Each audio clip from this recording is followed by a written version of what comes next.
සමහර අයට හිතෙනවා සමහර අය දැක්කට පස්සේ ඒ අයට හිත ඇදිලා යනකොට මෙයා මට කලින් ජීවිතෙත් මොන ගිහිලා ඇති. අපේ මේ තියෙන සසර බැඳීමක් කියලා හිතෙනවා. භාග්‍යවත් බුදුරජාණන් වහන්සේ වදාලා පින්වත් මහණෙනි මව් නොවුන කෙනෙක් නැහැ. පියා නොවුන කෙනෙක් නැහැ. සහෝදරයා නොවුන කෙනෙක් නැහැ. සහෝදරිය නොවුන කෙනෙක් නැහැ. බිරිඳ නොවුන කෙනෙක් නැහැ.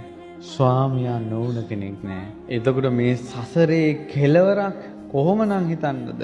එතකොට සසරේ හැම කෙනෙක්ම අපේ දරුවෝ වෙලා ඉඳලා කියලා තියෙනවා නම් ජීවිත කීයක් විවාහ වෙන්න ඇතිද?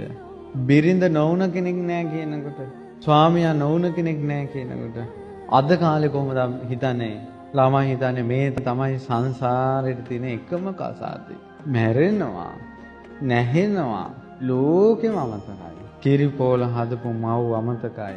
හැදු වැඩු පියා අමතකයි. හිඟා කකා දරුවන් පෝෂණය කරපු අම්මලා ඉන්නවා. ඒ සියල්ලම අමතක වෙලා යනවා. ඒක තමයි මේ ජීවිතේ. මේ කියන්නේ දරුවනේ අපේ කාගේ යන් දරුවන්ගේ තුළ ඇති වෙන හැඟීම් වල තියෙන දෝෂයක් නෙවෙයි මේ කියන්නේ ප්‍රඥාව ගැන මේ කියන්නේ. අපි සසර ගැන තේරුමක් තියෙන්න ඕන. එතකොට තමයි හිත හදා ගන්න පුළුවන්. මේ කිසිම දෙයක් ස්ථිර නෑ. හැම දෙයක්ම අතහැරලා යන්න වෙනවා.